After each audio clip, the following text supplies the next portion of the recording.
Hello everyone, welcome to Anubha study facts. आज हम बात कर रहे हैं गाइस ईवीएस के क्वेश्चंस के बारे में। ये हम यूथ कंपटीशन टाइम्स की बुक से क्वेश्चंस डिस्कस करते हैं जो प्रीवियस ईयर्स में किसी ना किसी एग्जाम्स में पूछे गए हैं।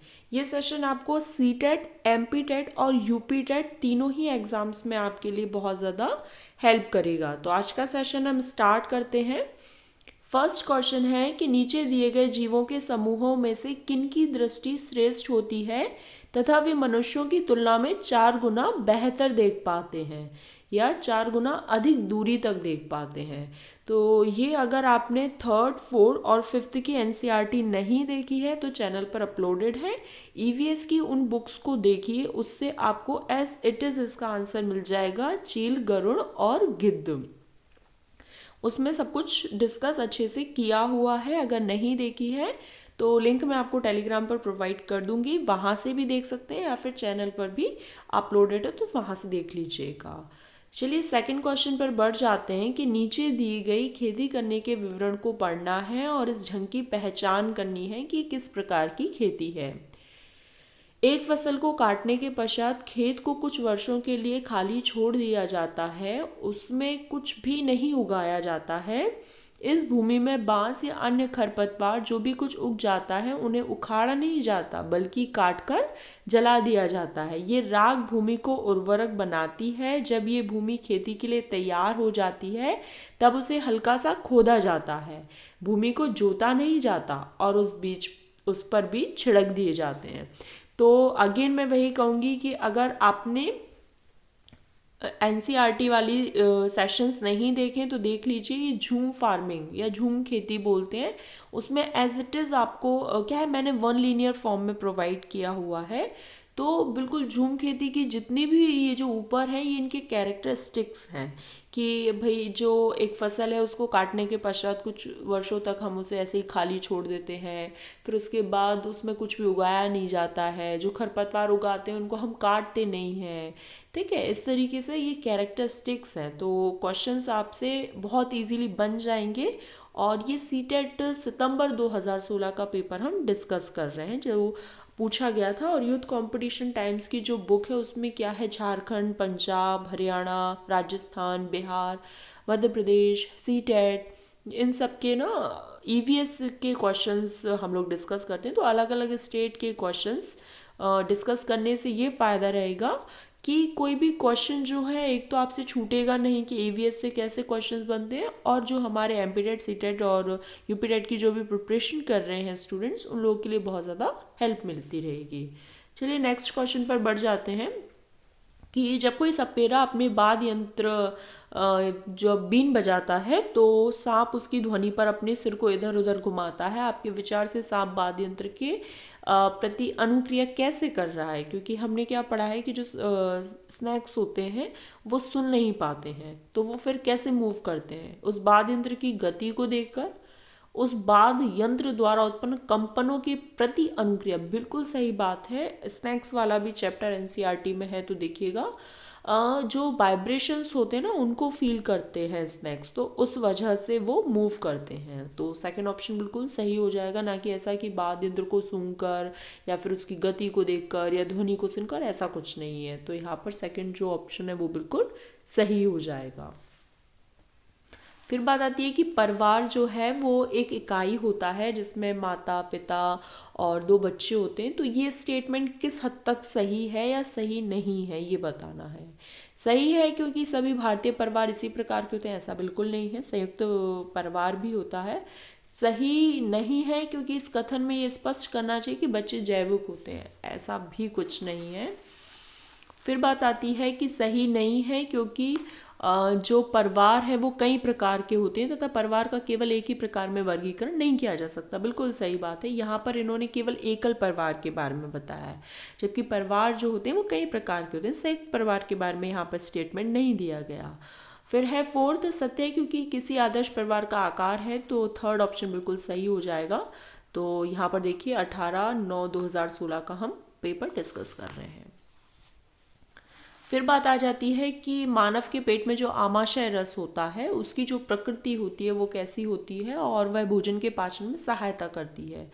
तो ये बिल्कुल फैक्ट बेस्ड है, साइंस का क्वेश्चन है, अम्लीय एसिडिक इन नेचर। ठीक है, चलिए आगे बढ़ जाते हैं हम कि कक्षा 3 के एक शिक्षक ने अपने बच्चों कि निम्नलिखित मतलब पेड़ पौधों की जो पत्तियां हैं उनको विभिन्न वर्गों में वर्गीकृत करने को कहा बच्चों से, जैसे नींबू, आम, तुलसी, पुदीना, नीम, केला आदि। कुछ विद्यार्थियों ने पत्तियों का वर्गीकरण इस प्रकार किया कि दवाओं के रूप में बांट दिया, मतलब एक ग्रुप दवाइयों का हो गया, कुछ ने बड़ी पत्ती छोटी पत्तियों के उस पर बांट दिया, मतलब बेस बना लिया इसको। और शिक्षक ने समूह को ए को सही माना और बी को गलत माना। अब ऐसा क्यों हुआ, हम इस ऑप्शंस के थ्रू इसको हिट करेंगे। तो निम्नलिखित कथनों में से कौन सा कथन जो है वो यहाँ पर है अधिगम और आकलन के प्रति शिक्षक के दृष्टिकोण को प्रतिबिंबित करता है कि भाई टीचर ने ऐसे क्यों बोला कि जो ऑप्शन ए है वो तो सही है लेकिन बी का जो वर्गीकरण है वो गलत है। तो वर्गीकरण का काम बहुत विशिष्ट होता है और स्तरीकृत होता है और इसका एक ही सही उत्तर होता है। बिल्कुल सही बात है कि जो क्लासिफिकेशन है उसका जो टाइप है वो बहुत स्पेसिफिक है, एक लेवल्ड मतलब उसमें एक लेवल होता है।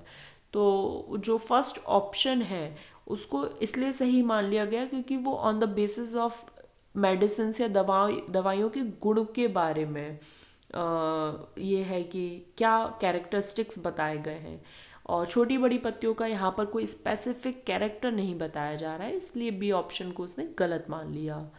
फिर हम दूसरा ऑप्शन पढ़ के देख लेते हैं, हालांकि फर्स्ट ऑप्शन ही बिल्कुल सही है लेकिन फिर भी हम सेकंड और देख लेते हैं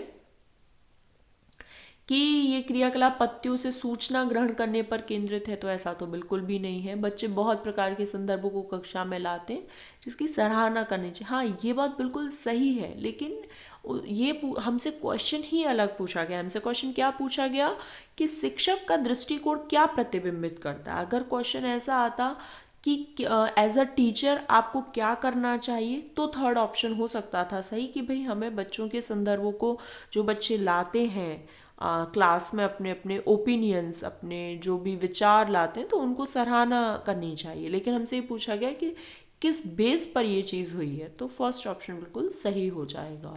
ठीक है, चलिए आगे बढ़ जाते हैं। नेक्स्ट है कि पर्यावरण अध्ययन की अपनी कक्षा में समूह क्रियाकलाप का निर्माण करते हुए आप निम्नलिखित विचारों में से किन का ध्यान रखेंगे। बच्चों की रुचियों का, बिल्कुल सही बात है कि बच्चों का इंटरेस्ट बहुत ज़रूरी होता है। अगर बच्चे इंटरेस्टेड नहीं है, मोटिवेटेड नहीं है, तो उनको सिखाना बहुत ही मुश्किल का काम हो जाएगा। लड़के और लड़कियों को समान रूप से रुचिकर लगे, बिल्कुल सही बात है। ये भी ध्यान रखना है कि हमको जेंडर बायस नहीं बनना है। फिर है इसमें मूल्यवान सामग्री लगी हो, ऐसा कोई ज़रूरी तो नहीं है कि चीज़ें बहुत कॉस्टली हो, मूल्यवान हो। फिर है सभी धार्मिक सांस्कृतिक पृष्ठभूमि के बच्चों को रुचिकर लगे, बिल्कुल सही बात है। तो ए, बी और डी, सी नहीं है। ज़रूरी नहीं कि मूल्यवान सामग्री लगी हो तभी वो चीज़ हो, तो सी ऑप्शन बिल्कुल सही हो जाएगा।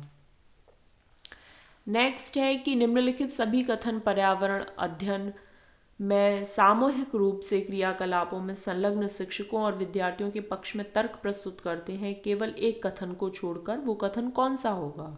अब यहाँ पर दिया है छोड़कर, याद रखना एक्सेप्ट, लीस्ट, नॉट, जब भी ये वर्ड्स आते हैं थोड़ा सा हमको एक्स्ट्रा ध्यान देना पड़ता है।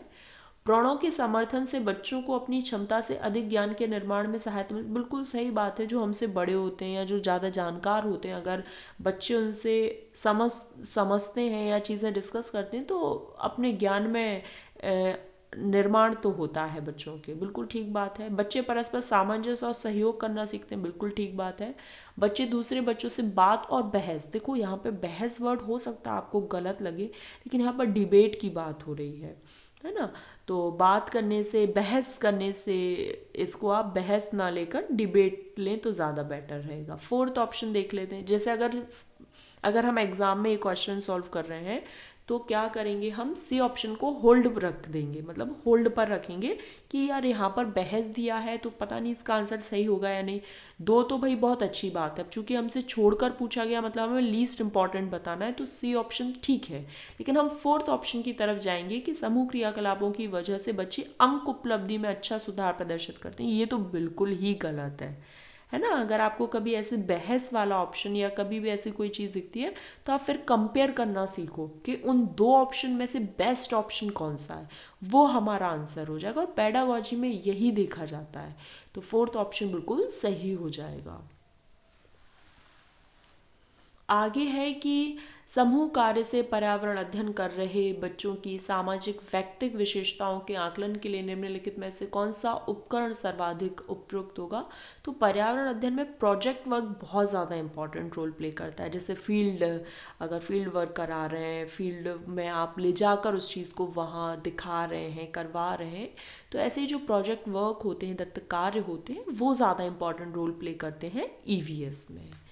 ठीक है, चलिए नेक्स्ट पर बढ़ जाते हैं कि नीचे पौधों के बारे में बच्चों के कुछ सहजानुभूत विचार दिए गए और इनमें से कौन सा विचार वैज्ञानिक दृष्टि से ठीक है ये बताना है। घास पौधा नहीं है तो ये गलत हो गया।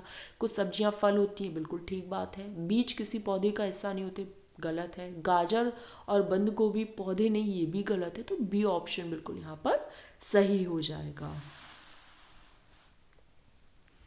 नेक्स्ट है कि कक्षा 4 की एक शिक्षिका ने अपने विद्यार्थी से कहा, कुछ वयोवृद्ध लोगों से ये पूछिए कि जब वे जवान थे तो क्या उन्होंने कुछ ऐसे पौधे देखे थे जो आजकल नहीं दिखाई देते। मतलब कहीं ना कहीं चर्चा पर जोर दे रही हैं, बच्चों से कह रही हैं कि प्रश्न पूछो और जो वृद्ध लोग हैं उनकी अभिव्यक्ति को जानो। तो अब हमसे क्या पूछा गया है कि किस कौशल के आकलन की संभावना नहीं है।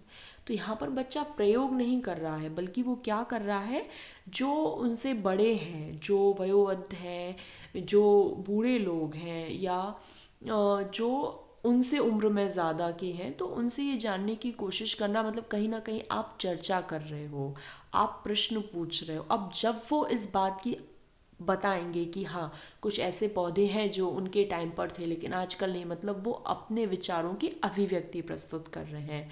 तो चर्चा, प्रश्न पूछना और अभिव्यक्ति, ये तीनों बिल्कुल सही आंसर हो जाएगा। लेकिन यहाँ पर प्रयोग नहीं किया जा रहा है और हमसे चूंकि नहीं पूछा गया था, तो ए ऑप्शन बिल्कुल सही हो जाएगा। ध्यान देना है, देखिए नहीं दिया है ना, तो थोड़ा सा ध्यान दीजिए। नेक्स्ट है कि एक शिक्षक हैं जो प्रत्येक बच्चे को अपने घरों की रद्दी जो होती है, रद्दी सामग्री से कुछ उपयोगी वस्तु बनाने के लिए कहते हैं। तो शिक्षक का शैक्षिक अभिप्राय नहीं है। देखिए वापस वही बात आ गई, नहीं। तो बच्चों का पुनर्चक्रण, बच्चों को मतलब जो रिसाइकल हम करते हैं, और पुनः प्रयोग, और फिर उसके बाद है कि रूपांतरण, बिल्कुल सही बात है भाई, ये तीनों को समझने दे रहे हैं। ठीक है।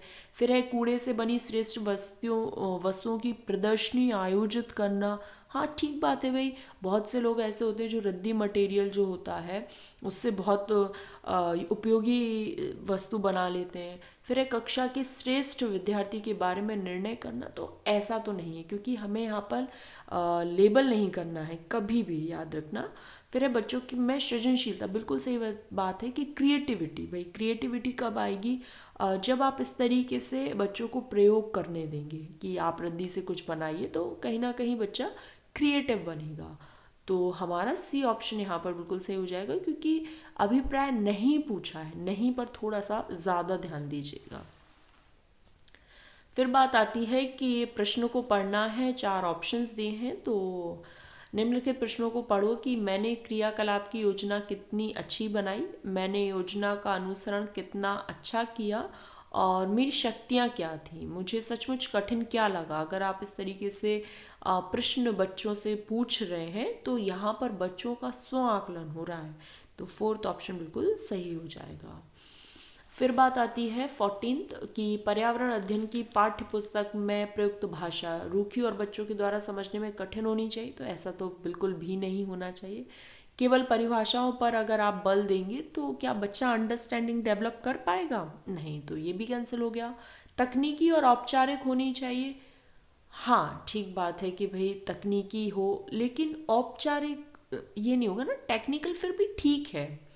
और हमें तो बेस्ट ऑप्शन की तरफ जाना है ना, तो हम फोर्थ ऑप्शन और देखेंगे कि बच्चे की दिन प्रतिदिन की जो भाषा है, बिल्कुल सही बात है कि अगर आप किसी भी चीज़ को पढ़ाना चाह रहे हैं तो उसका स्टडी मटेरियल अगर बच्चों के परिवेश से जुड़ा हो, बच्चों के आसपास के एनवायरनमेंट से जुड़ा हो, तो वो ज़्यादा हेल्प करेगा।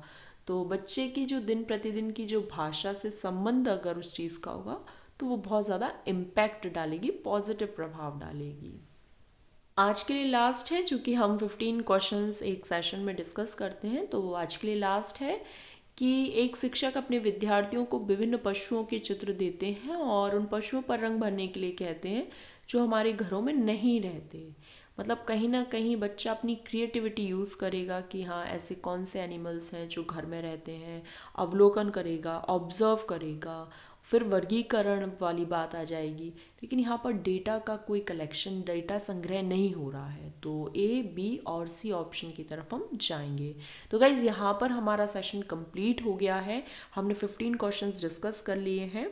आई होप आपको सेशन पसंद आया हो। पसंद आया तो लाइक शेयर सब्सक्राइब कर देना, बेल आइकन ज़रूर प्रेस कर देना, क्योंकि उससे नोटिफिकेशन मिल जाता है जब भी न्यू वीडियो अपलोड होती है तो। और नेक्स्ट सेशन में हम नेक्स्ट 15 क्वेश्चंस के साथ मिलेंगे। ज़्यादा से ज़्यादा आप लोग शेयर करो सीटेट, एमपीटेट, यूपीटेट तैयारी करने वाले अपने जो मित्र हैं उन लोगों के साथ। अलग अलग सोशल मीडिया हैंडल्स पर आप शेयर कर सकते हैं। नेक्स्ट सेशन में मिलेंगे। Thanks for watching this video.